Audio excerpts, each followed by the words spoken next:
Bonjour à tous, nous sommes Kim Seo-jin et Kim Chae-yeon, les metteurs en scène de la 48e représentation du théâtre français. Nous vous remercions sincèrement d'être venus assister à notre spectacle aujourd'hui. 안녕하세요. 저희는 제48회 프랑스 어문학과 원어연극의 연출을 맡은 김서진, 김채연입니다. 오늘 공연을 보러 와주신 모든 분들께 진심으로 감사드립니다. Nous avons le plaisir de vous présenter ce soir Le Malade imaginaire, une œuvre du grand dramaturge classique français Molière. 오늘 저희가 여러분께 선보일 작품은 프랑스의 위대한 고전극작가 몰리에르의 작품 상상병 환자입니다. Quand une simple inquiétude devient une obsession, nous nous demandons alors où s'arrête la réalité et où commence l'imagination. 단순한 걱정이 집착이 될 때 우리는 문득 생각하게 됩니다. 어디까지가 현실이고 어디서부터가 상상일까? La pièce commence dans le rire, mais derrière se cache une question. Qu'est-ce que nous croyons vraiment et sur quoi nous reposons-nous pour vivre? 이 작품은 웃음 속에서 시작되지만 그 뒤에는 한 가지 질문이 숨어 있습니다. 우리는 무엇을 진짜로 믿으며 무엇에 기대어 살아가고 있을까요? Depuis 4 mois, près de 50 membres de notre équipe ont travaillé ensemble pour faire revivre sur scène la satire et la perspicacité de cette comédie classique. Nous espérons que, pendant un moment, vous pourrez laisser de côté les soucis du quotidien et profiter pleinement de cet univers à la fois étrange et familier. 지난 4개월 동안 약 50명의 팀원들이 함께 노력하며 이 고전 희극 속 풍자와 통찰을 무대 위에서 되살리고자 했습니다. 잠시나마 일상의 걱정을 내려놓고 이 낯설면서도 익숙한 세계를 즐기시길 바랍니다. Et maintenant, nous vous invitons dans la chambre d'Agan. 그럼 이제 이 모든 이야기가 시작되는 곳 아르강의 방으로 여러분을 초대합니다.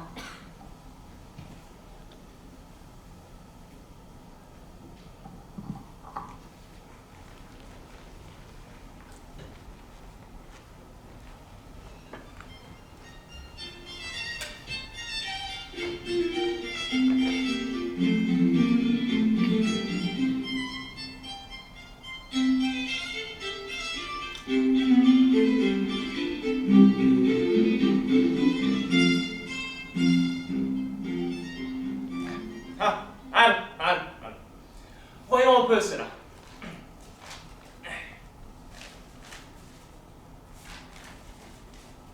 3 et 2 font 5. Et 5 font 10. Et 10 font 20. Ah, les comptes sont clairs. Dommage que ma santé ne le soit pas tant. Allons. Du 24e, un petit clistère pour amollir, humecter et rafraîchir les entrailles de monsieur. J'aime bien monsieur Florent, mon apothicaire. Il est toujours fort et civil. Mais être civil ne suffit pas. Il faut être raisonnable. Et ne pas écorcher les malades, bien sûr.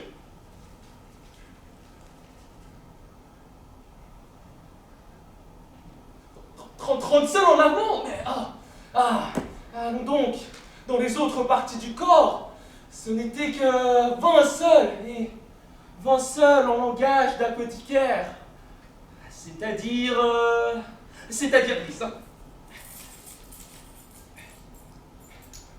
Les voilà, 10 seuls. Voilà. Encore un autre clistère pour balayer et nettoyer le bas-ventre. 30 seuls encore une fois. Mais allons, avec votre permission. 10. Le soir.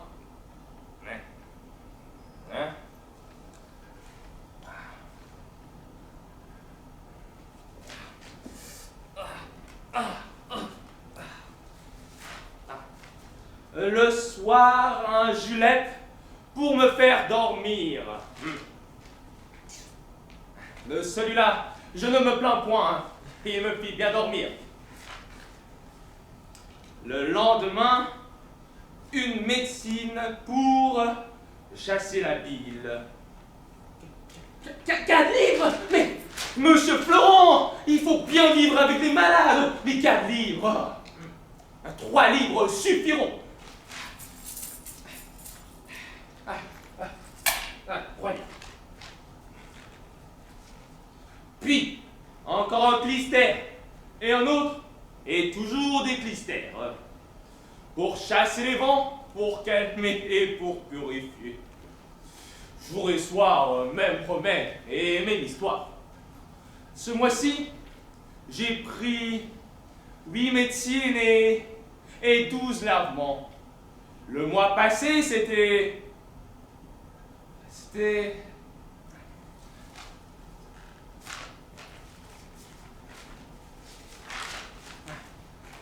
Le mois passé, c'était 12 médecines et 20 lavements. Oh!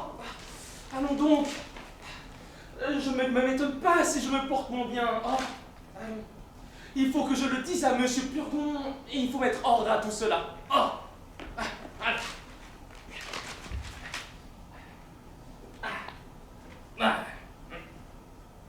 On note tout ceci. Mais il n'y a personne. On laisse un pauvre malade tout seul. Ah! Rollin! Mais point d'affaires. Rollin! Ah, mais mon Dieu! Ils me laisseront ici mourir! Oh! On y va! La chienne! Ah, la carotte! La traîtresse! Tais-toi donc, coquine, que je te querelle! Ma foi, je le veux bien. Tu m'as fait égosiller! Et vous m'avez fait crier aussi. Tic-tac-tic. Quoi, coquine? Si vous querellez, je pleurerai. Tu m'en empêches toujours! Chacun son plaisir. Le vôtre de quereller, le mien de pleurer. Ah, allons, il faut en passer par là. Toilette, ôte-moi ceci.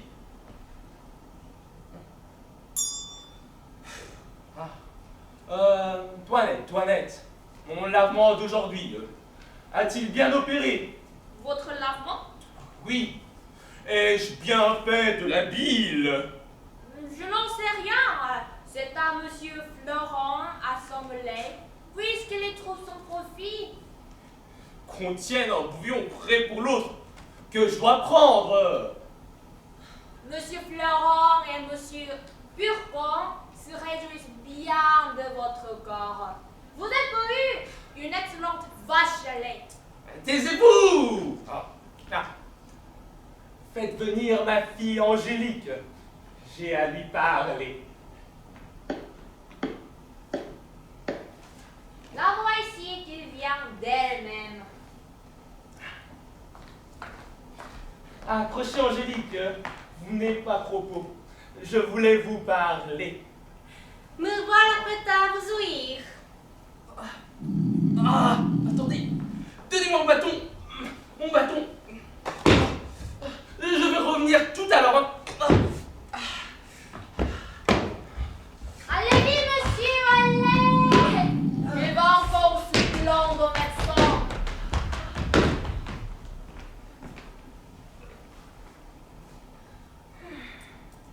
Toinette? Quoi? Regarde-moi un peu. Eh bien, je vous regarde.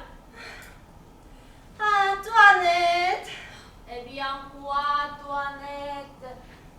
Ne devine point de quoi je vous parlais. Je m'en doute assez de notre jeune amant, car c'est celui, depuis 6 jours, que retournent nos entretiens, et vous n'êtes point bien si vous n'en parlez à toute heure. Puisque tu connais cela, connais-tu donc la première à m'en entretenir? Eh, que ne m'est pas plus la peine de te jeter sous ce discours. Vous ne m'en donnez pas de temps, mais vous avez des soins là-dessus qu'il est difficile de prévenir. Je t'avoue que je ne saurais me lasser de te parler de lui et que mon cœur profite avec chaleur de tous les moments de sourire à toi. Mais dis-moi, comment t'as-tu toi, Ned? Les sardines que j'ai couru, je dégage et je t'ose de m'abandonner à ces douces impressions.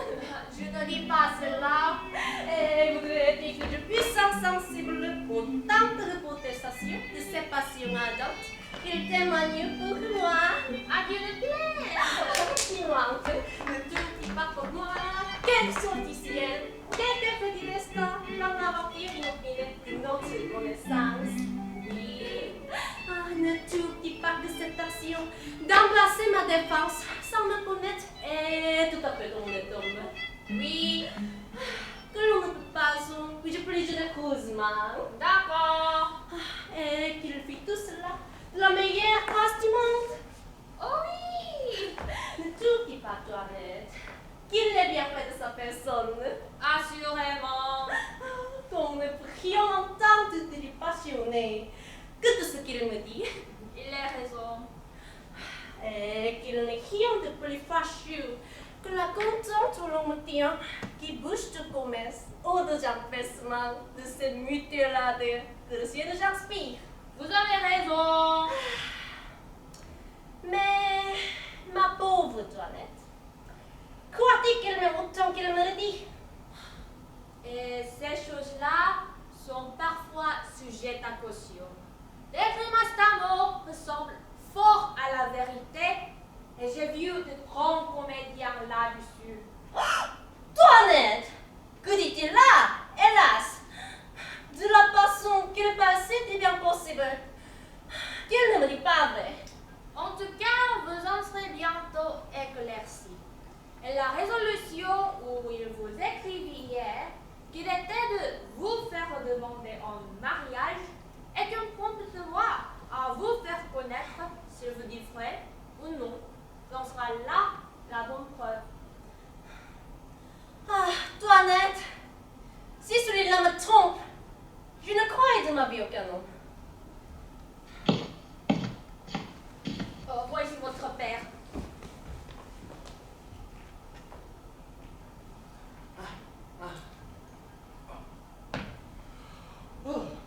Oh ça, ma fille, je vais vous dire une nouvelle, ou peut-être ne vous attendez-vous pas. On vous demande en mariage. Mais qu'est-ce cela? Vous riez. Cela est plaisant, oui, ce mot de mariage. Ah, je dois faire, mon père, tout ce qu'il vous plaira de m'ordonner. Je suis bien aise d'avoir une fille si obéissante. C'est à moi, mon père, de suivre aveuglément toutes vos volontés. Ma femme, votre belle-mère, avait envie que je vous fisse religieuse. Et de tout temps, elle a été heurtée à cela. La bonne bête a ses raisons. Ah, Toinette! Elle ne voulait point consentir à ce mariage. Mais je l'ai emporté et ma parole est donnée. Ah, mon père, que je me suis obligée de toutes vos volontés. Je n'ai point encore vu la personne, mais on m'a dit que j'en serais content. Et toi aussi. Achevons, mon père. Hein?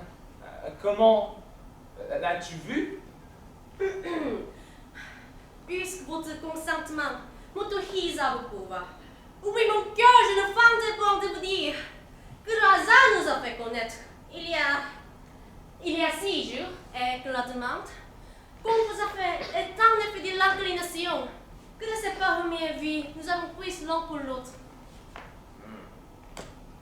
Ils ne m'ont pas dit cela, mais j'en suis bien aise. Et c'est tant mieux que les choses soient de la sorte. On dit que c'est un grand jeune homme bien fait, Oui, mon père, de belle taille, sans doute. agréable de sa personne, Assurément. qui parle bien latin et grec. C'est ce que je ne sais pas.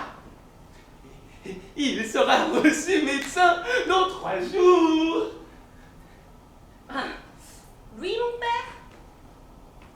Oui, Est-ce qu'il ne te l'a pas dit? Non vraiment, qui vous l'a dit à vous? Monsieur Purgon. Est-ce que Monsieur Purgon le connaît? La belle demande. Il faut bien qu'il le connaisse, puisque c'est son neveu. Ah, Cléante? Neveu de Monsieur Purgon? Cléante? Quelle Cléante? C'est le neveu de Monsieur Purgon, qui est le fils de son beau-frère, le médecin Monsieur Diafoirus. Et ce fils s'appelle Thomas Diafoirus, et non pas Cléante. Nous avons conclu ce mariage-là ce matin. Et demain, ce gendre prétendu doit m'être amené par son père. Voilà tout est Bobby. Oh. C'est mon père que je connais, que vous avez parlé d'une personne et que j'ai entendu une autre. Quoi, monsieur? Vous auriez fait ce dessin burlesque et avec tout le bien que vous avez, vous voudriez marier votre fille avec un médecin. Mais oui. De quoi te mets-tu que qui n'impudent que tu es? Oh. Ma foi, tout doux, vous allez d'abord aux invectives. Est-ce que nous ne pouvons pas raisonner ensemble sans nous emporter? Là, parlons de sang-froid. Quelle est votre raison, s'il vous plaît, pour un tel mariage? Ma raison est que, me voyant malade et infirme que je suis, je veux me faire engendre et des alliés médecins, afin de m'appuyer de bons secours contre ma maladie, avoir dans ma famille les sources des remèdes qui me sont nécessaires, et même des ordonnances et des consultations. Eh bien oui, voilà dire une raison. Mais monsieur, mettez la main à la conscience. Est-ce que vous êtes malade? Comment coquine? Si je suis malade! Eh bien oui, vous êtes malade. N'ayons point de querelle là-dessus. Oui, vous êtes fort malade, Jean de mort d'accord, et plus malade que vous ne pensiez. Voilà qui est fait. Mais monsieur, votre fille doit épouser un mari poète. Et n'étant point malade, il n'est pas nécessaire de lui donner un médecin. C'est pour moi que je lui donne ce médecin, et une fille de bon naturel doit être ravie d'épouser ce qui est utile à la santé de son père. De ne point songer à ce mariage-là. Elle a raison. La raison, c'est que votre fille n'y consentira point. Elle n'y consentira point. Non! Ma fille. Votre fille, je vous conseille entre nous de lui choisir un autre mari. Elle n'est point faite pour être Madame Diafoirus. Mais je veux, moi, que cela soit.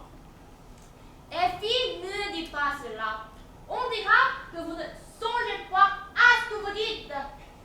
On dira ce qu'on voudra. Mais je vous dis que je veux qu'elle exécute la parole que j'ai donnée. Je suis sûre qu'elle ne le fera pas.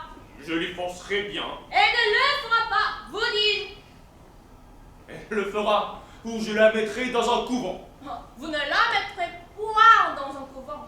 Je ne la mettrai point dans un couvent. Non? Non. Ouais, voilà qui est plaisant.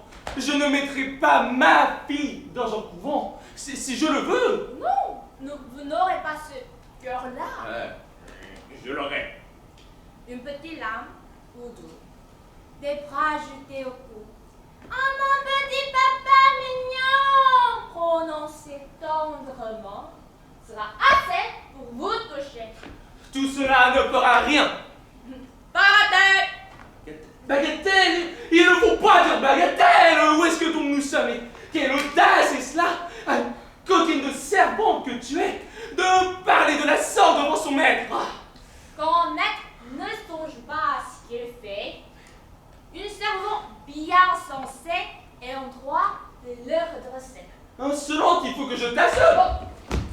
Il est mon devoir de m'opposer aux choses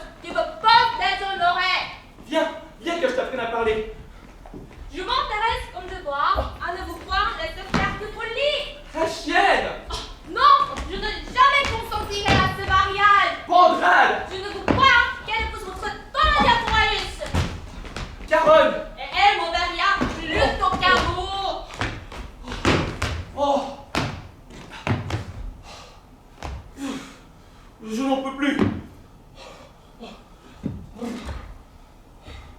Voilà, pour me faire mourir.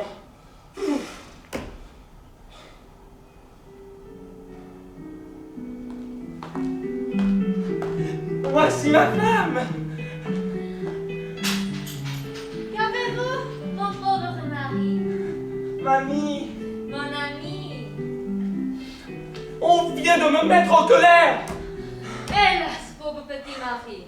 Comment donc, mon ami? Votre coquine de toilette, elle est devenue plus insolente que jamais. Ne vous passionnez donc point. Elle a contrecarré une heure durant les choses que je veux faire. Oh. Là, tout doux. Et elle a eu l'effronterie de me dire que je suis point malade. C'est une impertinente. Vous savez mon cœur, ce qui en est. Oh. Oui, mon cœur, elle a tort. Amour. Cette coquine-là, elle me fera mourir. Ah, elle là. Oh là, Antoinette! Madame? Pourquoi donc est-ce que vous mettez mon mari en colère? Moi, madame? Hélas, je ne sais pas ce que vous voulez dire. Je ne songe qu'à plaire à monsieur en toutes choses. Mais la traîtresse! Il nous a dit qu'il voulait donner sa fille en mariage au fils de monsieur Diaphorus. Je lui ai répondu que je trouvais les parties avantageuses pour elle, mais je croyais qu'il sera mieux de la mettre dans un couvent. Il n'y a pas trop mal à cela et je trouve qu'elle a raison. Mais Mamour, vous la croyez? C'est une scélérate! Eh bien, je vous crois, mon ami. Là, remettez-vous. Écoutez, Antoinette. Si vous fâchez jamais mon mari, je vous mettrai dehors. Ça, donnez-moi son motoforêt des oreillers, que je l'accommode dans sa chaise. Voilà, je ne sais comment. Enfoncez bien votre bonnet jusque sur vos oreilles. Il n'y a rien qui encombre tant que de prendre l'air par les oreilles. Que je vous suis obligé de tous les soins que vous prenez pour moi. Levez-vous, que je mette ceci sur vous. Mettons celui-ci pour vous appuyer et cet autre-là pour soutenir votre tête. Et celui-ci pour vous garder de ses mains. Oh, la coquine! Oh, Et là. oh. Et là. Pourquoi vous emportez ainsi? Elle la trouve fait bien. Mamour, elle m'a mis tout hors de moi. Il me faudra plus de oui médecine et 12 lavements pour réparer tout ceci. Oh. Là, mon petit ami. Apaisez-vous un peu. Maman, vous êtes toute ma consolation. Et pour tâcher de reconnaître l'amour que vous me portez, je veux mon cœur, comme je vous ai dit, faire mon testament. Mon ami, ne parlons pas de cela. Je vous prie, je ne saurais souffrir ces pensées. Et le seul mot de testament me fait tressaillir de douleur.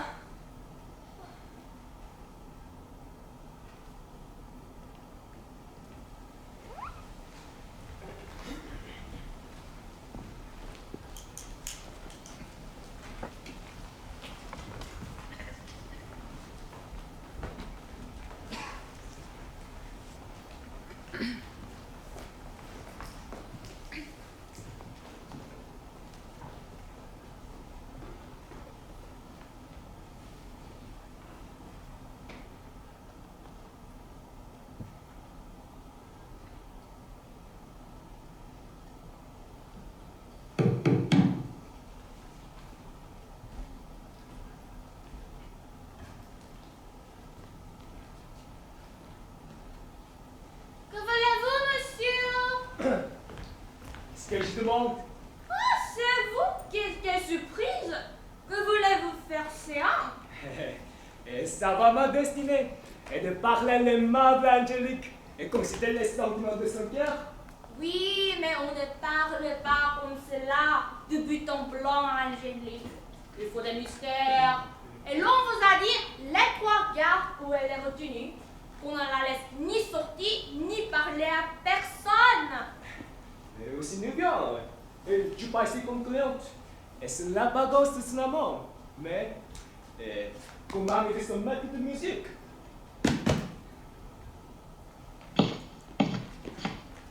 Voici son père.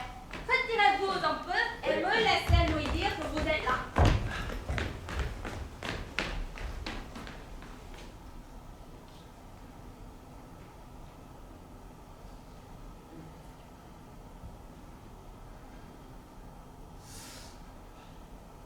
Monsieur Purgon m'a dit de me promener dans ma chambre.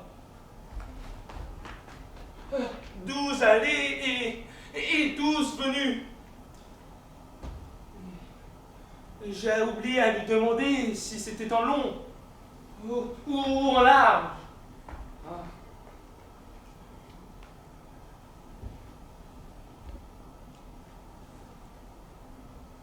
Monsieur, voilà Bah, Pograde, tu ne songes pas qu'il ne faut pas parler si loin des malades. Je voulais vous dire... Bah, te dis-je.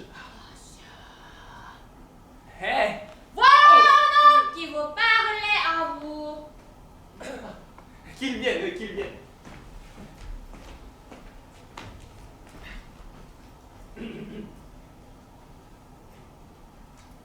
Monsieur, j'ai aussi au désespoir.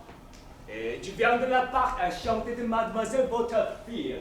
Et il s'est vu obligé d'aller à la campagne pour quelques jours. Et comme son ami intime, il m'envoie à sa place pour lui continuer ses leçons. Et de peur, comme les autres mots, ils ne vont pas oublier ce que c'est déjà. Fort bien, hein.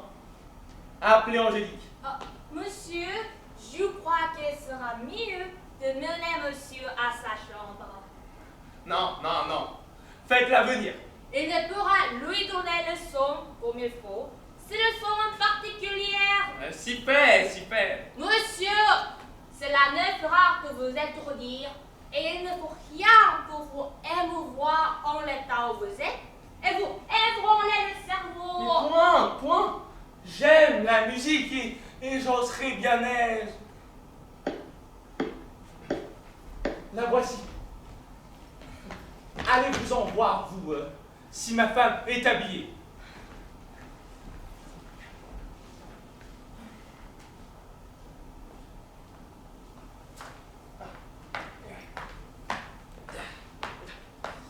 Ma fille, approchez. Votre maître de musique est allé au chant. Et voilà une personne qui l'envoie à sa place pour vous montrer. Ciel! Qu'est-ce?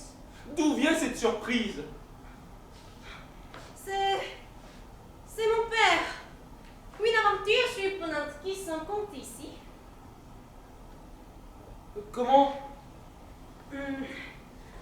J'ai rêvé cette nuit que j'étais dans un grand embarras et qu'une personne semblable à monsieur venait à mon secours. Que je suis prise d'avoir, en arrivant ici, retrouvé exactement ce que j'avais imaginé toute la nuit. Et ce n'est pas que malheureux d'occuper votre pensée, et soit en dormant, et soit en veillant. Et mon bonheur, c'est grand sans doute, si vous étiez dans quelque peine. Donc, vous me jugez assez digne de vous taire. Ma foi, monsieur. Voici monsieur Diaphoraius le père et monsieur Diaphoraius le fils qui vient vous rendre visite. Que vous serez bien engendré. Vous allez voir le garçon le mieux fait du monde et le plus spirituel.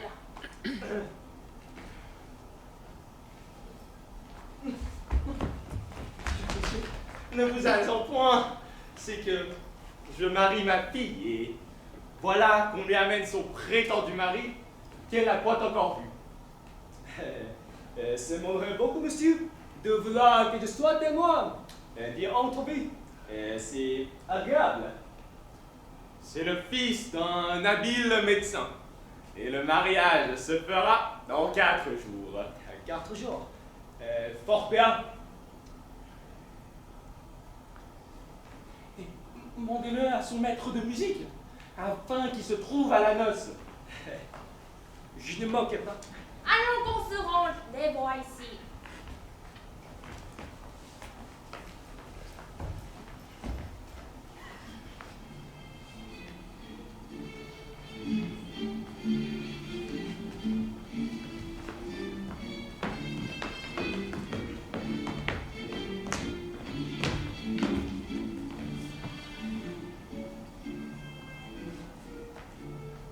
C'est avec beaucoup de... L'honneur que vous Oui, Et demandez, je vais monsieur. souhaiter Le ravissement, pouvoir monsieur. aller chez vous. De la classe que pour vous vous en faites. assurer. De Mais vouloir vous bien savez, mieux monsieur, recevoir. Ce que Dans c'est le un monde, pauvre monsieur. malade. De ne peut beauté faire autre alliance chose à vous que de vous assurer dire que dans les ici choses qu'il dépendent cherchera de notre toutes les métier. occasions. À vous témoigner notre cœur. Allons comme avancer. Faites vos compliments. N'est-ce pas par le père qu'il convient de commencer? Oui, Monsieur, je viens reconnaître en vous un second père, plus précieux encore que le premier. L'on m'a engendré par nécessité. Vous m'avez choisi par grâce. Recevez dès aujourd'hui mes très humbles et très respectueux hommages. Cela a bien été mon père. optimé.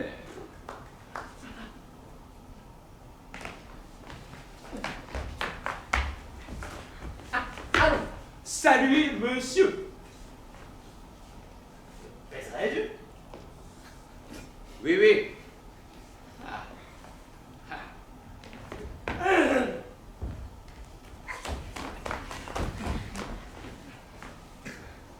Madame, c'est avec justice que le ciel vous a concédé le nom de belle-mère, puisque l'invasion...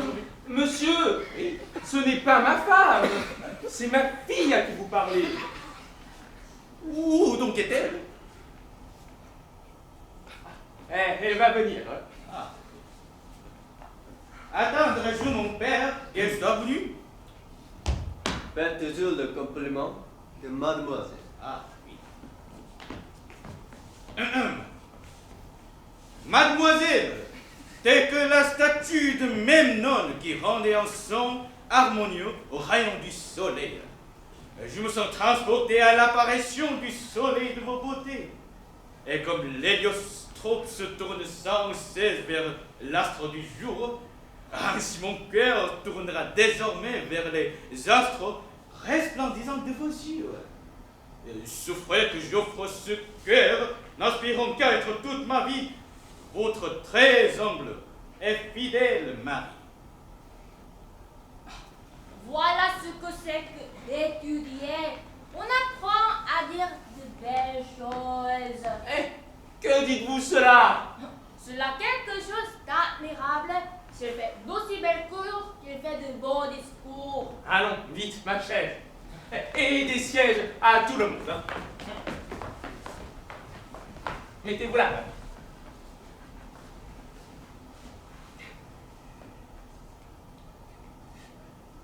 Vous voyez, monsieur, que tout le monde admire monsieur, votre fils. Et je vous trouve bien heureux de vous voir, un garçon comme cela. Monsieur, je suis fort content de mon fils. Sans vivacité ni imagination excessive, il a un du marché. Travaillé, diplômé, ou de avoir un dispute, et surtout fidèle aux anciens. Il me faisait les prétendues nouveautés de notre siècle.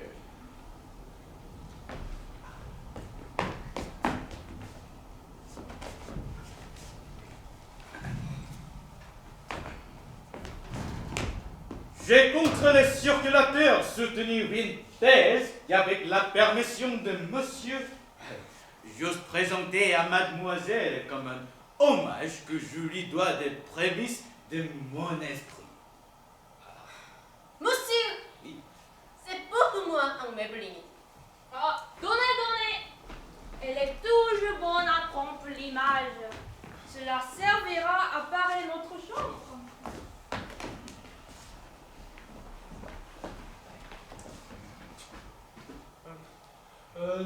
N'est-ce pas votre intention, monsieur, de le pousser à la cour et d'y ménager pour lui une charge de médecin? Le public est commode.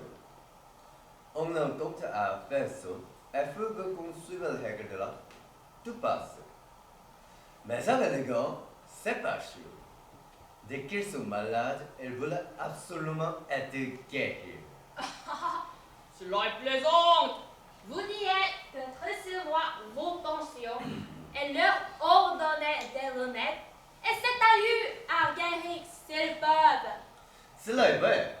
On est obligé de cacher les gens dans les foumes. Monsieur, faites un peu chanter ma fille devant la compagnie. J'attendais vos ordres, monsieur, et mes voyants pensaient pour dilater la compagnie et de chanter avec mademoiselle. Et une scène d'un petit opéra qu'on a fait depuis peu. Moi? Ne me dépendez point, s'il vous plaît. C'est ici un petit opéra impromptu, mais de la passion et de la nécessité. Fort bien. Fort bien. Écoutons.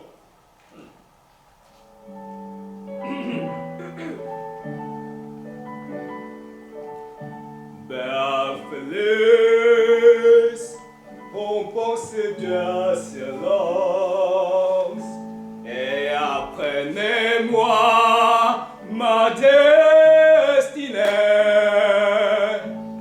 Faut-il vivre, faut-il mourir?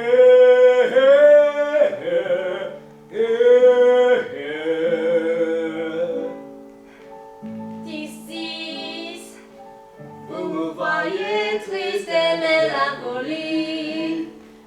Je soupire, je me regarde, c'est vos amis assez.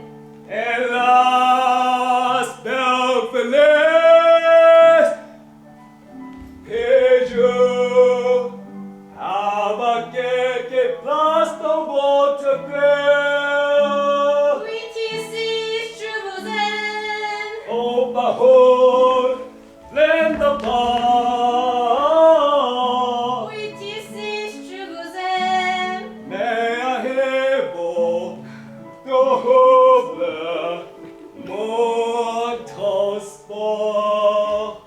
Je l'aurais plus que la mort. Sa présence m'est accourue, je suis triste. Et le père, il ne dit rien. Mais voilà un sous-père que ce père-là. De souffrir toutes les sottises-là sans rien dire. Ah, mon amour. Non. T'en vois assez, hein. Cette comédie-là est un fort mauvais exemple. Le berger Tirsi est un impertinent et la bergère Phyllis est une impudente de parler de la sorte devant son maître. Je suis votre serviteur, monsieur. Jusqu'au revoir. Nous serions bien passés de votre impertinent opéra. J'ai cru me débarquer. Les sottises ne divertissent point.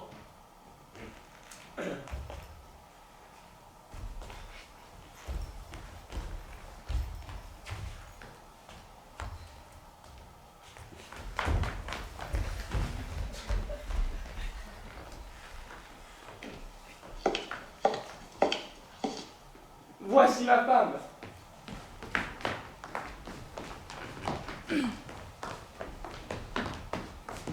Mamour, voici le fils de monsieur Diaquarus. Madame, c'est avec justice que le ciel vous a concédé le nom de belle-mère, puisque l'on voit sur votre... Monsieur, Oui? je suis ravie d'être venue ici à propos pour avoir l'honneur de vous voir. Puisque l'on voit sur votre visage... Madame, puisque l'on voit sur votre visage... Madame, vous m'avez interrompu dans le milieu de ma période, et cela m'a troublé la mémoire. Thomas, Oui, 해제됐어라. 후회 어떡하. Mamour, je voudrais que vous eussiez été ici tantôt.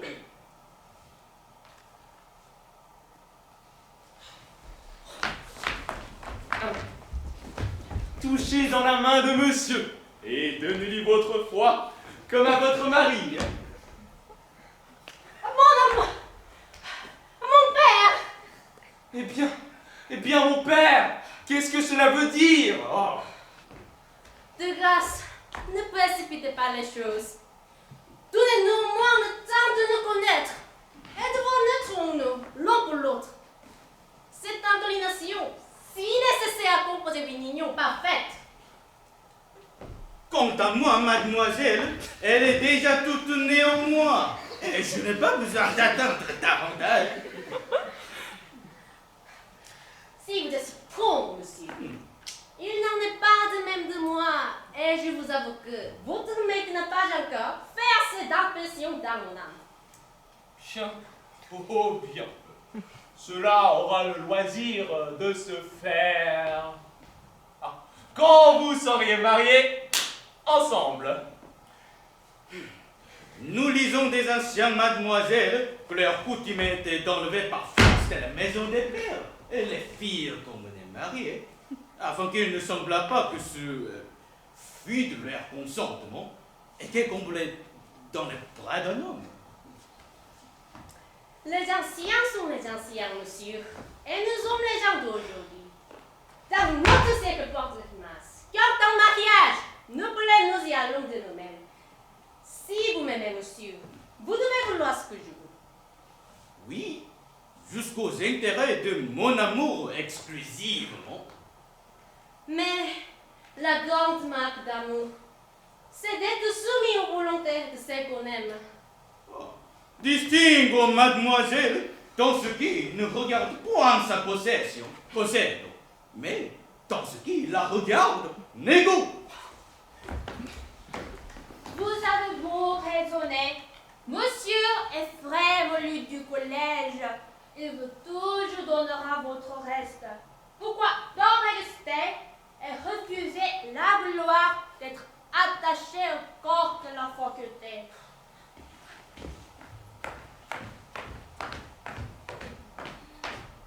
Elle a peut-être quelque inclination en tête. Si j'étais que de mon fils, je ne forcerais point à se marier. Je sais, madame, ce que vous voulez dire est la volonté que vous avez pour moi. Mais peut-être que vos conseils ne sont pas assez heureux pour être exécutés. Ce que les filles bien sages et bien honnêtes comme vous se moquent d'être obéissants et soumis aux volontés de leur père. Cela était pour notre foi. Le devoir d'une fille a des bouquins, madame. Et la raison et la loi ne l'étendent point à toutes sortes de choses. C'est-à-dire que vos pensées ne sont que pour le mariage, mais vous voulez choisir un époux à votre avantage.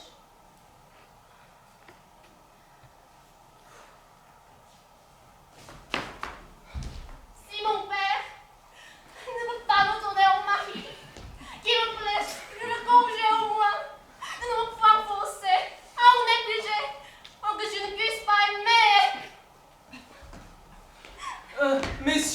Messieurs, je vous demande pardon de tout cela. Chacun a son place, Marion. Pour moi, qui ne voit au mari, que pour les véritables qui bêtes en faire. Tout l'attachement de ma vie, je vous avoue que je cherche quelques précautions. Je vous trouve aujourd'hui bien raisonnante. Et je voudrais bien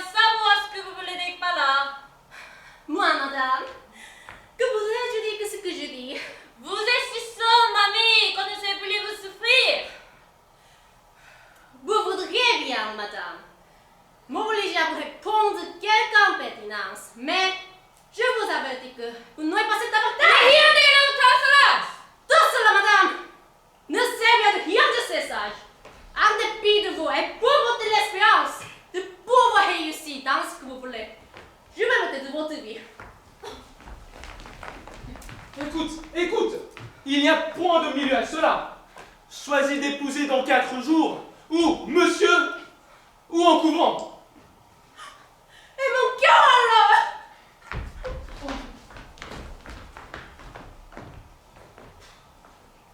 Ne vous en demandez pas la peine. Je l'arrangerai bien.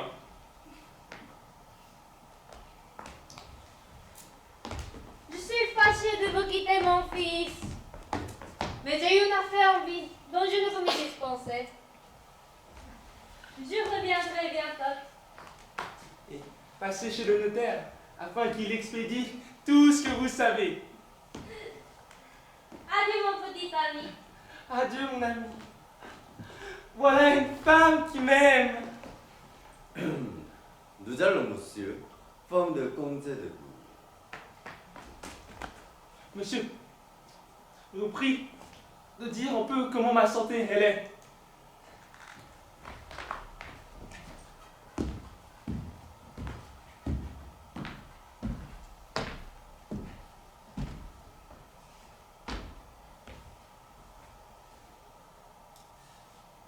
Allons, Thomas, prenez le bas de monsieur. Pour voir si vous souhaitez porter un bon jugement de son peu. Qui de cesse.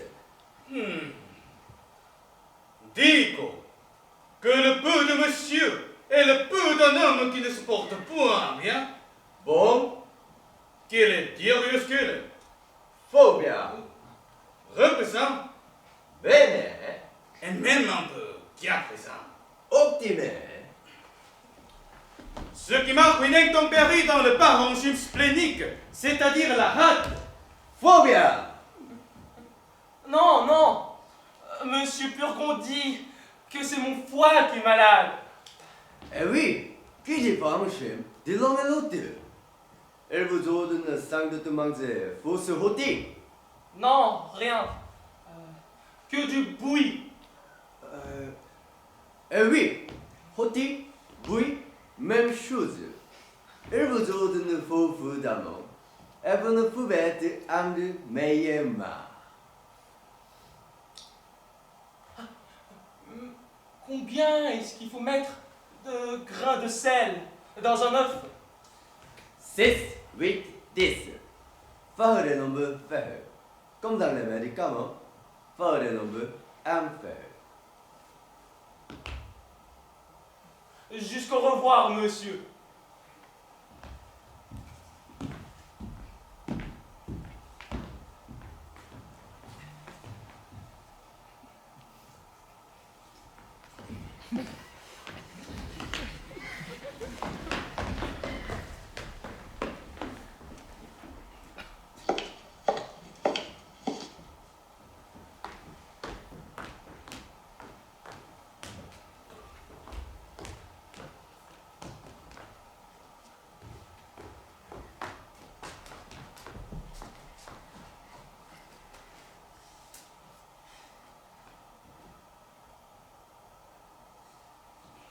Je viens, mon fils, avant qu'il ne sorte. Vous donnez avis d'une chose à laquelle il faut que vous preniez garde. En passant par devant la chambre d'Angélique, j'ai vu un jeune homme avec elle qui s'est sauvé avant qu'il m'en. Un jeune homme avec ma fille. Oui? Les progrès, je ne m'étonne plus de sa résistance. Ah! Angélique!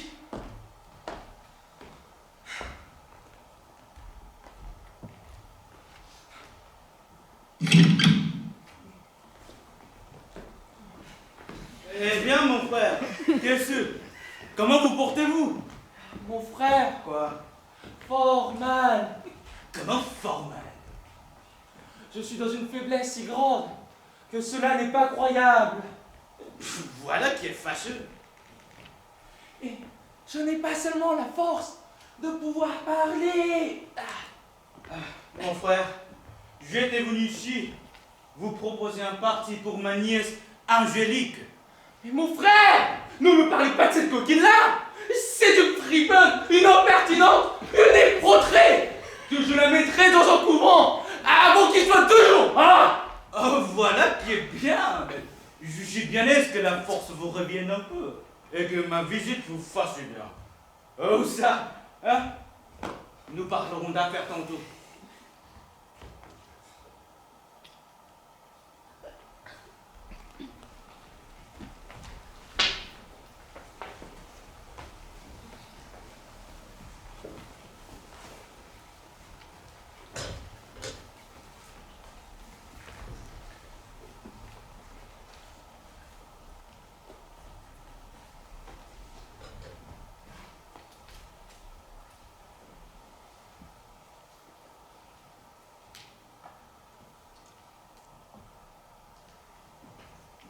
Eh bien, mon frère, qu'en dites-vous, hein?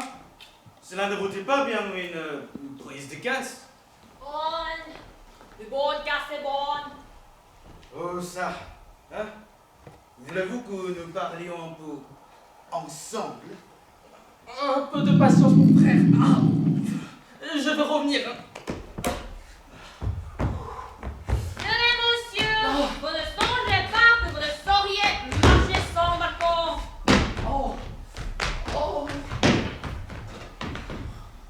N'abandonnez pas, s'il vous plaît, les intérêts de votre nièce. J'emploierai toutes choses pour lui obtenir ce qu'elle souhaite. Il faut empêcher ce mariage extravagant que c'est mis en tête. J'avais pensé introduire ici un médecin pour le détourner de Monsieur Burgon, mais faute de personne, j'ai résolu de jouer un tour de ma tête. Comment? C'est une imagination burlesque. Cela sera peut-être plus heureux que sage. Laissez-moi faire à décider de votre côté.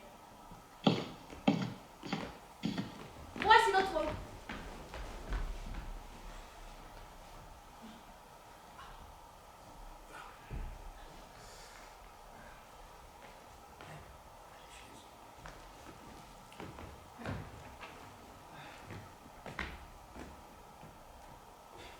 Vous voulez bien, mon frère, que je vous demande, avant toute chose, de ne vous pas échauffer l'esprit dans notre conversation. Voilà qui est fait. D'où vient, mon frère, qu'ayant le bien que vous avez, n'ayant d'enfant qu'une fille, d'où vient, dis-je, que vous parlez de la mettre dans un couvent? D'où vient, mon frère, que je suis maître dans ma famille pour faire ce que bon me semble. Votre femme ne manque pas de vous conseiller de vous le faire ainsi votre fille. Et je ne doute point que, par un esprit de charité, elle ne fut ravie de la voir bonne religieuse. Oh ça, nous y voici. Voilà d'abord la pauvre femme en jeu. C'est elle qui fait tout le mal et tout le monde lui en veut. Ah, non, mon frère, laissons-la là. N'en parlons point et revenons à votre fille. Sur quelle pensée, mon frère, la voulez-vous donner en mariage au fils d'un médecin? Sur la pensée, mon frère, de me donner en gendre tel qu'il me faut. Mais ce n'est point là, mon frère, le fait de votre fille. Et il se présente en partie plus sortable pour elle. Oui, mais celui-ci est plus sortable pour moi. Mais le mari qu'elle doit prendre, doit-il être, mon frère, ou pour elle ou pour vous? Il doit être et pour elle et pour moi. Et je veux mettre dans ma famille les gens dont j'ai besoin. Est-il possible que vous serez toujours embéguiné de vos apothicaires et de vos grands médecins? Et que vous vouliez être malade en dépit des gens et de la nature? Hein? Il faut toujours demeurer d'accord, mon frère, que sur cette matière-là, Les médecins en savent plus que les autres. Mon frère, je ne vois point d'homme moins malade que vous. Preuve que votre corps est parfaitement bien fait. Hein? Malgré tous vos soins, vous n'avez pu gâter votre tempérament, ni être crevé par toutes les médecines qu'on vous a fait prendre. Mais vous savez, mon frère, que c'est cela qui me concerne. Et que Monsieur Purgon dit que je succomberais s'il était seulement 3 jours sans prendre soin de moi. Si vous n'y prenez garde, il prendra tous les soins de vous, qui vous enlèvera en l'autre monde. Mais raisonnons un peu, mon frère. Vous ne croyez donc point à la médecine? Non, mon frère, je ne vois pas que, pour son salut, il soit nécessaire d'y croire. Quoi? Vous ne croyez pas à une chose établie par tout le monde et que tous les siècles révérés? Pourquoi ne voulez-vous pas qu'un homme en puisse guérir un autre? Par la raison, mon frère, que les ressorts de notre machine sont des mystères, jusqu'ici, où tous les hommes ne voient goutte. Enfin, mon frère, il y a des gens aussi sages et aussi habiles que vous. Et nous voyons qu'en ce qui concerne la médecine, tout le monde recourt au médecin. Et ça, mon frère, ce que je vous ai dit, qu'ils ne gardaient pas de grand-chose. Et toute l'excellence de leur art consiste en un pompe galimatien et un spécieux baril qui vous donne des mots pour des raisons et des promesses pour des effets. Mais enfin, mon frère, Quoi? il faut bien que les médecins croient à leur art véritable, puisqu'eux, ils s'en servent pour eux-mêmes. C'est une marque de la faiblesse humaine et non pas de la vérité de leur art. Mon frère, Quoi? que faire donc quand on est malade? Rien, mon frère. Ah, rien. Rien. Il ne faut que demeurer en repos. Et la nature, d'elle-même, quand nous la laissons faire, s'étire doucement du désordre où elle est tombée. Vous savez, mon frère, Quoi? qu'on peut aider cette nature-là par de certaines choses.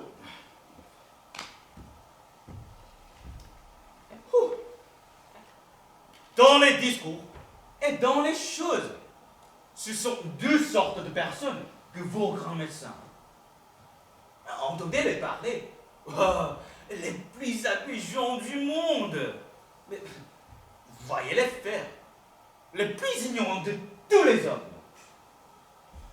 Vous êtes un grand docteur à ce que je vois. Et je voudrais qu'il y eût ici quelques de ces messieurs pour rembarrer votre raisonnement et rabaisser votre caquet. Moi, mon frère, je ne prends point la tâche de combattre la médecine. Et chacun a ses périls et fortunes. Pour croire tout ce qui lui plaît. J'aurais souhaité de pouvoir en pour vous tirer de l'heure où vous êtes. Et pour vous divertir, vous menez voir sur ce chapitre quelqu'une des comédies de Molière. C'est un bon impertinent que votre Molière, hein, avec ses comédies. Je le trouve bien plaisant d'aller jouer d'honnêtes gens comme les médecins.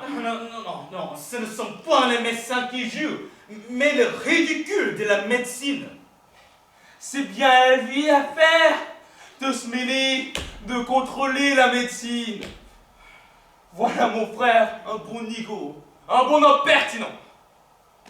Tenez, mon frère, ne parlons plus de cet homme-là davantage, car cela m'échauffe la bile et vous me donnerez mon mal. Oui, mon frère, pour changer de discours. La légère répugnance de votre fille ne doit pas vous porter à des résolutions violentes. Dans le choix d'un gendre, ne suivez pas aveuglément votre passion. Il faut s'accommoder à l'inclination d'une fille, puisque c'est pour toute la vie et que le bonheur du mariage en dépend.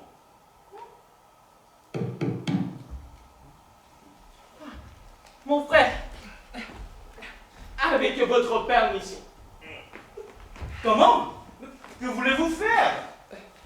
Prendre ce petit lapin-là, ce sera bientôt fait. Oh, vous vous moquez. Remettez cela une autre fois. Demeurez un peu en repos, hein?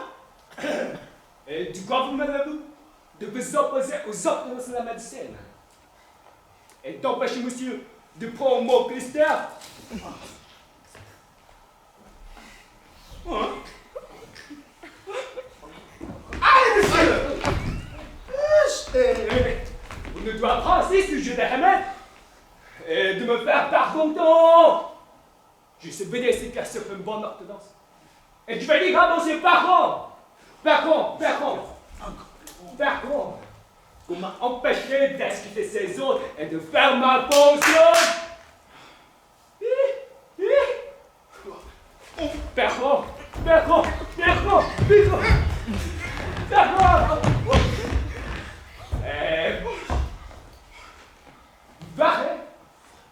Barrez. Mais...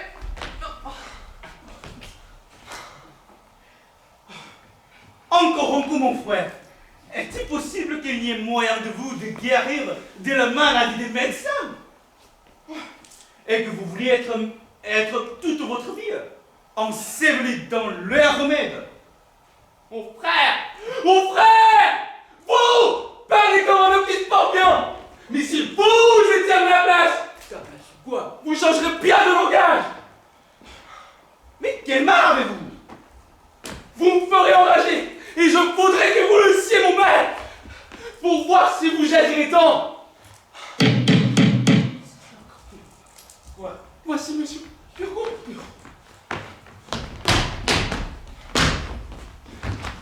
Je viens d'apprendre là-bas à la faute de toutes les nouvelles. Monsieur, Comme souvent ici de mes ordonnances, et qu'on a fait plus du fond de le mec que j'avais fresqué. monsieur, ce n'est pas moi. Voilà, oui, indice bien grand, oui, et ton zébullion.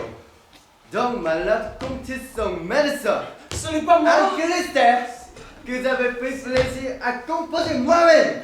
Mais il est quoi? On montait pour dans toutes les règles de l'art. C'est une action exorbitante. On attendait énorme comme c'est la médecine. Mais il est cause. Que je ne vous foule d'alliance avec vous. Et que vous finissez tous les jours avec vous. Voilà la donation que je faisais à mon nouveau en faveur du mariage. C'est mon frère qui a fait tout le mal. Mais faites-moi quel essai. Mais faites-le venir. Je m'en vais le prendre. J'allais nettoyer votre corps et on évacuait entièrement les mauvais humeurs. Et je ne voulais plus qu'une douzaine de messes. Vous videz le fond du sac. Mon frère. Mes fils, vous n'avez pas fabriqué fermement. Je vous dire que je vous abandonne. À votre mauvaise constitution, à la tombée de vos entrailles, à la caution de votre sang, à la pureté de votre ville et à la péculence de vos humeurs. Mon Dieu. Oh. Et je me cache que ça gâte Dieu pour devenir donc état incroyable et de reposer dans la privation de la vie où vous avez condamné pour des folies. Oh. Mon Dieu. Je suis mort. Mon Dieu. Vous m'avez perdu. Quoi? Qu'y a-t-il? Je n'en peux plus. Je sens déjà que la médecine se venge. Ah ma foi, mon frère, vous êtes fou. Ne donnez point atteinte à votre imagination. Mais il dit que je deviendrai incurable avant qu'il soit 4 jours. Et est-ce qu'il dit? Que fait-il à la chose? Est-ce un oracle qui a parlé? Il me semble, à vous entendre, que M. Purgon tient dans ses mains le filet de vos jours. et que d'autres étaient suprêmes, et vous l'allongent et le raccourcissent comme militaire. Mon frère! Quoi? Il sait tout! Il sait tout! Il sait mon tempérament et la manière dont il peut me gouverner. Oh. Et il faut vous avouer que vous êtes un homme d'une grande prévention et que vous voyez les choses avec d'étranges yeux. Monsieur, voilà un médecin qui demande à vous voir. Un médecin? Quel médecin? Je ne le connais pas. Fais-le venir. Vite! Médecin. Vous êtes servi à souhait. Un médecin vous quitte, hein? Un autre se présente. J'ai bien peur que vous soyez cause de quelques malheurs. Hein. Oh!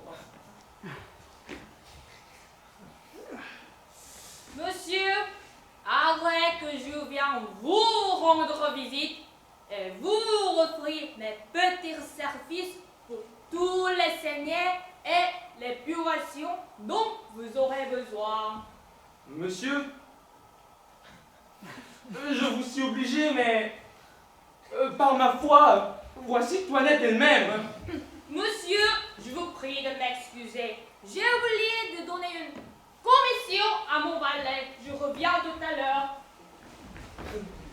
Ne direz-vous pas que c'est effectivement Toinette? Oui, il est vrai que la ressemblance est tout à fait grande. Mais ce n'est pas la première fois qu'on a vu de ces sortes de choses. Et les histoires ne sont pleines que de ces jeux de la nature. Pour moi, j'en suis surpris et j'aurais juré Que que... voulez-vous, monsieur? Comment? Ne m'avez-vous pas appelé? Moi? Non. Non. Il faut donc les oreilles m'informer. Ah, Toinette, demeure un peu ici pour voir que le médecin te ressemble. Oui, vraiment, j'ai affaire là-bas.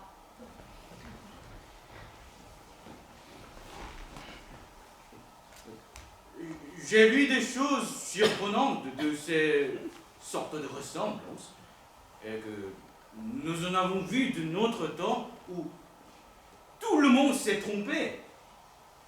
Pour moi, j'aurais été trompé assez lent et j'aurais juré que les deux sont la même personne.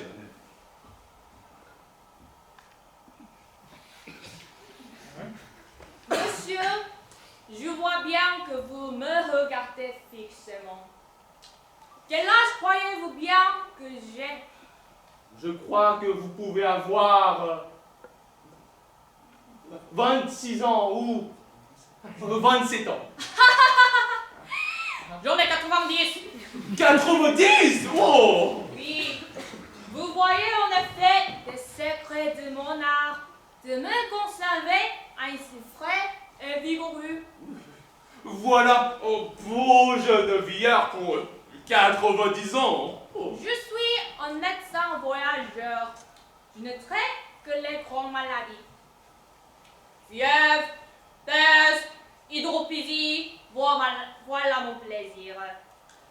Je voudrais, monsieur, que vous soyez à l'agonie pour vous guérir avec éclat.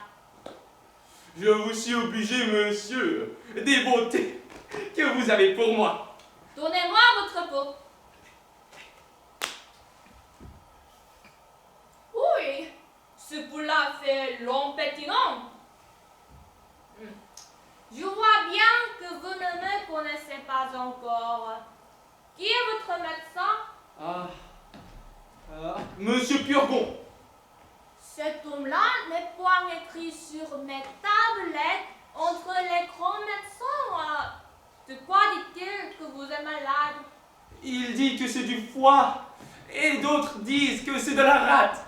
Oh, ce sont tous des ignorants. C'est du poumon que vous êtes malade. Du poumon? Oui, que sentez-vous? Je sens de temps en temps des douleurs de tête. Justement, le poumon. Et il me semble parfois que j'ai un voile devant les yeux. Le poumon. Et il me prend des lassitudes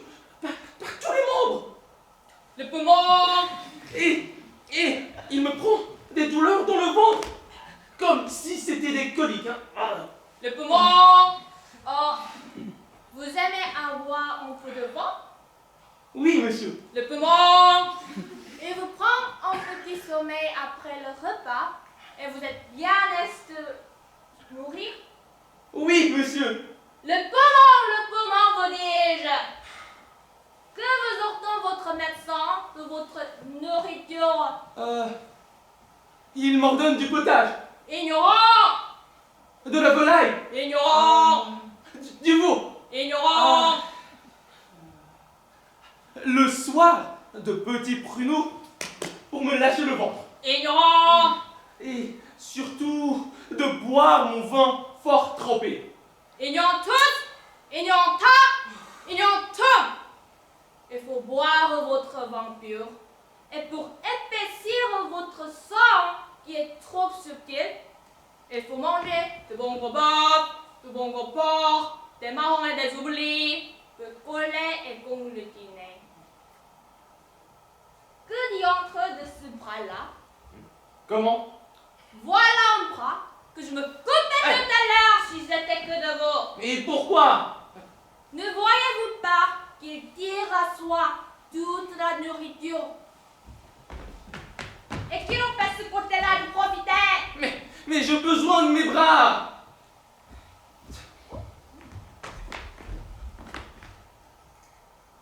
Adieu.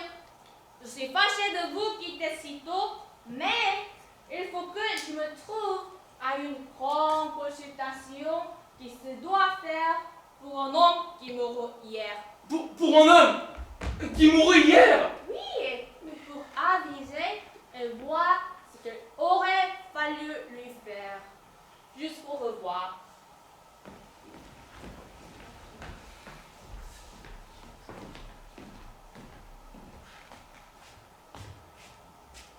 Voilà un médecin vraiment qui paraît fort habile. Oui, mais il va un peu bien vite. Tous les grands médecins sont comme cela. Allons, je suis de votre serviteur. Je n'ai pas envie de rire. Qu'est-ce que c'est? Votre médecin qui me voulait tâter de boue. Mais voyons un peu, à l'âge de 90 ans. Oh ça, mon frère. Voilà, puisque Monsieur Purgon brouille avec vous, nous voulez-vous bien que je vous parle du parti qui s'offre pour ma nièce? Non, mon frère, je veux la mettre dans un couvent, puisqu'elle s'est opposée à mes volontés. Et je vois bien qu'il y a quelques amourettes là-dessus. Et j'ai entendu quelques entrevues secrètes qu'on ne sait pas encore que j'ai découvert. Eh bien, mon frère, quand il y aurait quelques petites inclinations, cela serait si criminel. Et rien peut vous enfoncer, quand tout ne va qu'à des choses honnêtes, comme le mariage. Non, quoi qu'il en soit, elle sera religieuse. Hein. Et ça, c'est une chose résolue. Ah, vous voulez faire plaisir à quelqu'un? Je vous entends, mon frère. Vous en venez toujours par là. Ma femme vous tient au cœur. Eh bien, oui, mon frère, puisqu'il faut parler à cœur ouvert, c'est votre femme que je veux dire. Et non plus que l'entêtement de la médecine, je ne puis vous souffrir l'entêtement où vous êtes pour elle. Et voir que vous donniez tête baissée dans tous les pièges qu'elle vous tend. Ah, monsieur, ne parlez point de madame. C'est une femme sur laquelle il n'y a rien à dire. Une femme sans artifice et qui aime monsieur qui l'aime. On ne peut pas dire cela. Demandez-lui un peu les caresses qu'elle me fait. Cela est vrai. L'inquiétude que lui donne ma maladie, et les peines, et les soins qu'elle prend autour de moi. Il est certain. Voulez-vous que je vous convainque et vous fasse voir tout à l'heure que madame aime monsieur? Monsieur souffrait que je lui montre son bec jaune et le tir d'erreur. Comment? Madame s'en va revenir. Mettez-vous mort. Vous verrez là de l'heure où elle sera quand je lui dirai la nouvelle. Je le veux bien. Cachez-vous. Vous, dans ce coin-là.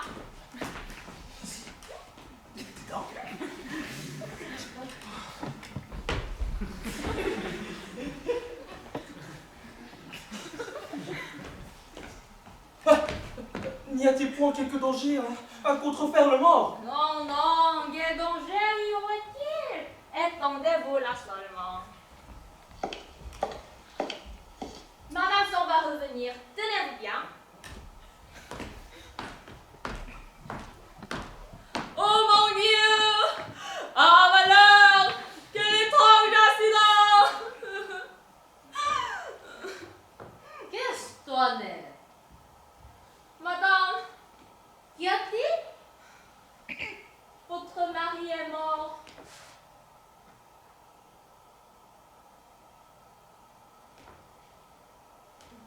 Mon mari est mort? Hélas, oui! Le pauvre défunt est trépassé. Assurément? Assurément! Personne ne sait encore cet accident-là. Et je me suis trouvée ici toute seule. Il vient de mourir entre mes bras. Tenez, le voilà tout de son long séchage. Le ciel en soit loué. Me voilà délivré donc en fardeau. Quittez ça, Tonnet. Ne t'as plus de cette mort. J'ai pensé, madame, qu'il fallait pleurer. Enfin, cela ne vaut pas la peine. Quel bec est-ce que la sienne est de trois serpents sous la tête? Un homme en commanda tout le monde. Malco, et de temps, sans son lament, me baissant dans le ventre, moussion, toussant, crachant toujours, et grondant jour et nuit, servant et valet. Quelle belle oraison funèbre!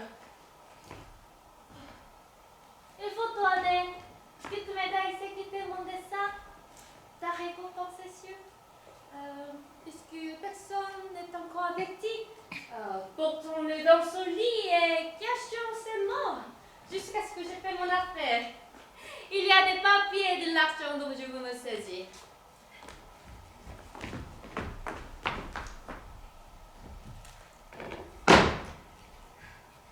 Viens, Toinette, prenons pas avant tous ces clés.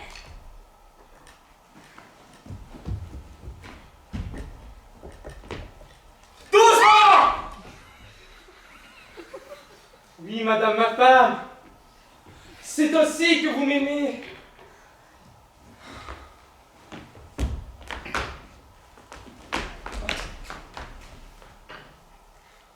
Je suis bien aise d'avoir vu votre amitié, d'avoir entendu le beau panégyrique que vous avez fait en moi.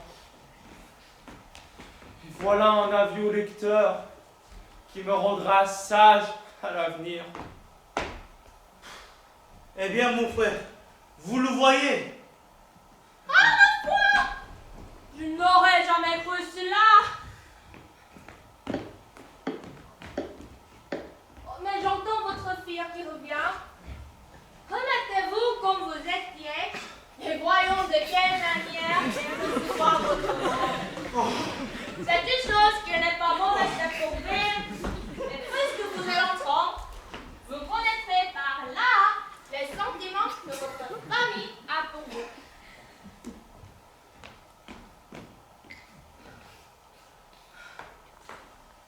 Oh ciel! Fâche l'aventure! Malheureuse journée! Calme-toi-net. Et de quoi pleut-il? Hélas, j'ai de tristes nouvelles à vous donner.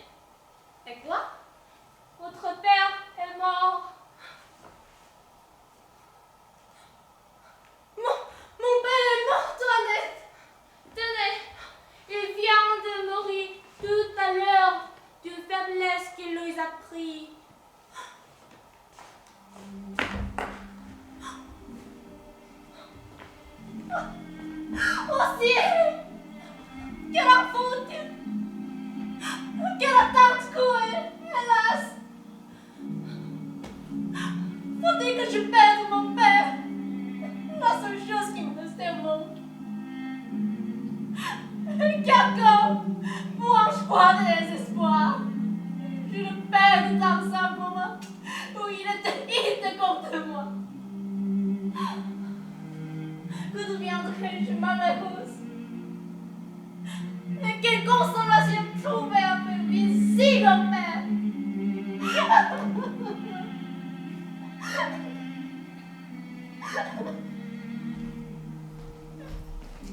Quel est le buteur de l'Angélique?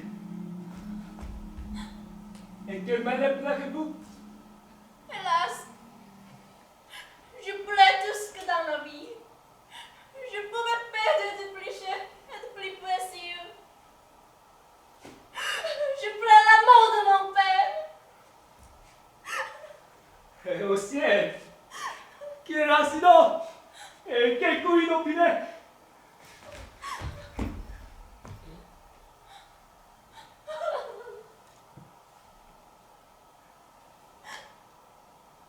Hélas! Oh. Hélas!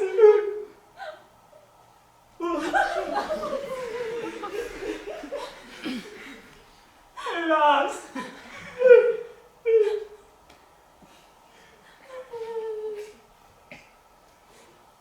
Après la demande que j'avais conjuré votre oncle de lui faire pour moi, je voulais me présenter à lui et tâcher par mes respects et par mes prières de disposer son cœur à vous apporter avec vous.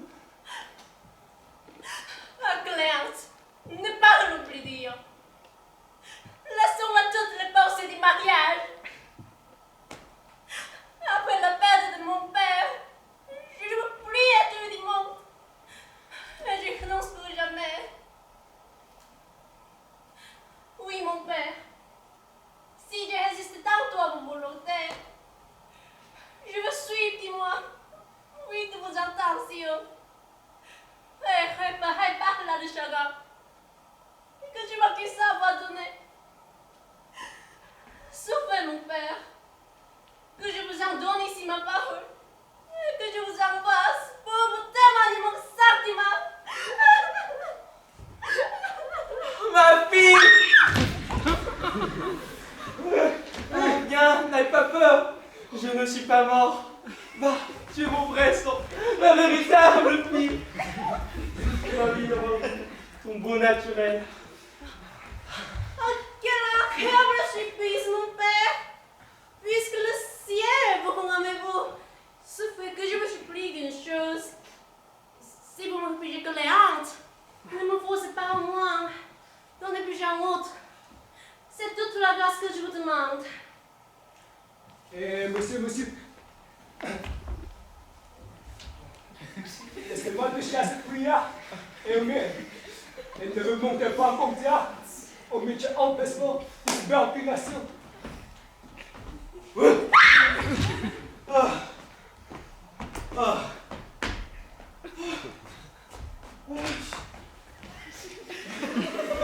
Mon frère, pouvez-vous tenir la contre? Monsieur, serez-vous insensible à tant d'amour?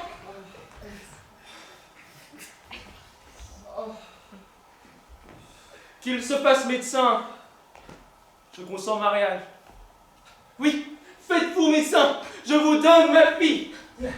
Et telle volonté, monsieur. S'il n'y a qu'à cela pour être votre genre, et tu me fais médecin, apothicaire même, si vous voulez. C'est pas une affaire qu'à cela. Je fais bien d'autres choses pour retenir la belle Angélique. Mais, mon frère, il me vient une pensée. Faites-vous médecin vous-même. Et la commodité sera encore plus grande d'avoir en vous tout ce qu'il vous faut. Oh, tenez, monsieur, il n'y a point de maladie si osée de se jouer à la personne d'un médecin. Je pense, mon frère, que vous vous moquez de moi. Hein. Est-ce que je suis en âge d'étudier? Ah, bon. Étudier. Vous êtes assez savants. Et il y en a beaucoup parmi eux qui ne sont plus avec vous. Mais il faut bien savoir parler latin, connaître les maladies et les remèdes qu'il s'y faut faire. En recevant la robe et le bonnet de médecin, vous apprendrez tout cela. Et vous serez après plus habile que vous ne voudrez. Quoi? L'on sait discourir sur les maladies qu'on a cet habit-là? Oui, l'on n'a qu'à parler avec une robe et un bonnet. Tout galimatias devient savant. Et toute sottise devient raison. Tenez, monsieur, quand il n'y aurait que votre barbe, c'est déjà beaucoup. En tout cas, je suis prêt à tout. Voulez-vous que l'affaire se fasse tout à l'heure? Tout à l'heure? Oui, et dans votre maison. Dans la maison? Oui. Je connais une faculté de mes amis qui viendra tout à l'heure en faire la cérémonie dans votre salle. Cela ne vous coûtera rien. Mais moi, que dire? Que répondre? Ah. On vous incitera dans 2 mots et l'on vous donnera par écrit ce que vous devez dire. Allez, vous en vous mettre un habit décent. Je vais les envoyer à l'acquérir. Allons, voyons cela. Mon frère, comptez bien vous avec cette faculté de vos amis. Quel est donc votre dessein? De nous divertir un peu ce soir. Les comédiens ont fait un petit intermède de la réception de médecins avec des danses et de la musique.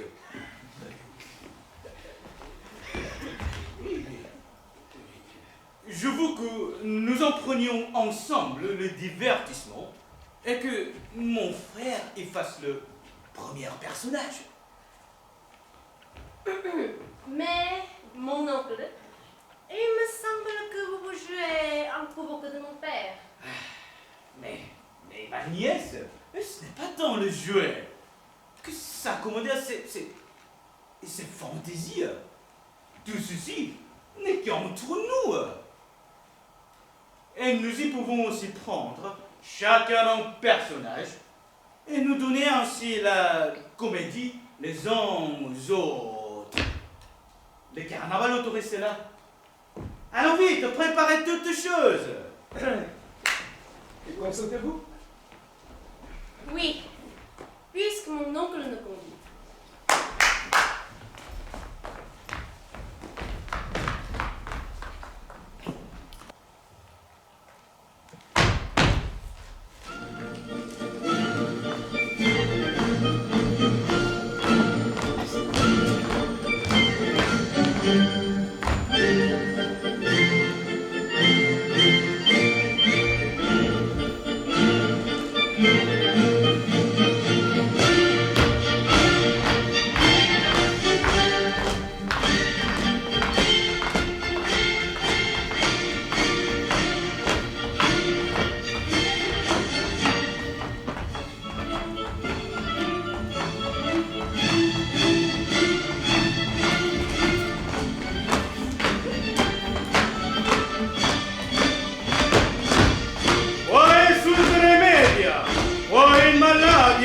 Dite idropisia, convenit facere. Listerium donare, posterium segnare, et vita purgare. Bene, bene, bene, rispondere! Si maladus sapete, grandam pievra, e grandum malum ocote, idili facere. Listerium donare, posterium segnare, et vita purgare. Bene, bene, bene, rispondere! Ma si maladia, non vultisi chiarire, idili facere. Listerium donare, posterium segnare, et vita purgare. Repurgare, resegnare, lasciali stare! Vivat! Vivat! Vivat! Se poi vivat!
Bonjour, mesdames et messieurs.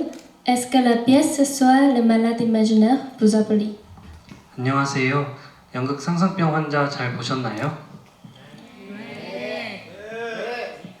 Tout d'abord, nous remercions à tous d'être venus aujourd'hui. Puis, nous souhaitons que notre pièce vous a offert un bon temps et un souvenir spécial. 우선 오늘 저희 연극을 보러 와주신 분들께 진심으로 감사드리며 저희 연극이 여러분께 즐겁고 의미 있는 시간을 선사했기를 바랍니다. Nous sommes Kwon Min-seo, Yu Yun-jae, les organisateurs de la 48e fête en français de Songyungwan. 저희는 프랑스어 문학과 제48회 원어연극의 기획을 맡은 권민서, 유윤재입니다. Cette année, arriver à cette fin n'a pas été de tout repos, d'autant plus que de nombreux membres de l'équipe découvraient pour la première fois les fêtes en français. 올해는 특히 원어연극을 처음 접해본 팀원들이 많아 연극을 무대에 올리기까지 쉽지만은 않은 여정이었습니다. Cependant, grâce au dévouement et au talent de chacun, nous avons pu poursuivre notre longue tradition et présenter cette pièce avec succès. 하지만 최고의 극을 만들기 위해 각자의 능력과 개성을 발휘하여 최선을 다해준 저희 48의 팀원들 덕분에 오랜 전통을 이어 올해도 무사히 무대를 선보일 수 있었습니다. Je tiens à remercier chaleureusement toute l'équipe, tant ceux qui se montaient sur scène que ceux qui en étaient derrière les coulisses. 무대 위에서 그리고 무대 뒤에서 함께 해준 48의 팀원들께 감사드립니다. De plus, nous remercions infiniment les professeurs du département de littérature française, les anciens et tout le monde qui nous ont aidés. Merci beaucoup de vos conseils chaleureux et votre soutien. 또한 따뜻한 조언과 응원을 아낌없이 보내주신 프랑스 어문학과 교수님들과 선배님들 그리고 도움 주신 수많은 분들께 깊이 감사드립니다. C'est surtout grâce aux spectateurs qui sont venus voir notre pièce avec intérêt et affection que notre fête a pu être complétée. 그리고 무엇보다 저희 연극에 관심과 애정을 갖고 보러 와주신 관객 여러분들이 계셨기에 비로소 저희 연극 상상병 환자가 완성될 수 있었습니다. Merci encore d'être venus et d'avoir été ensemble avec nous jusqu'à tard. 늦은 시간까지 함께 해주셔서 감사드리며 조심히 귀가하시고 좋은 밤 보내시길 바랍니다.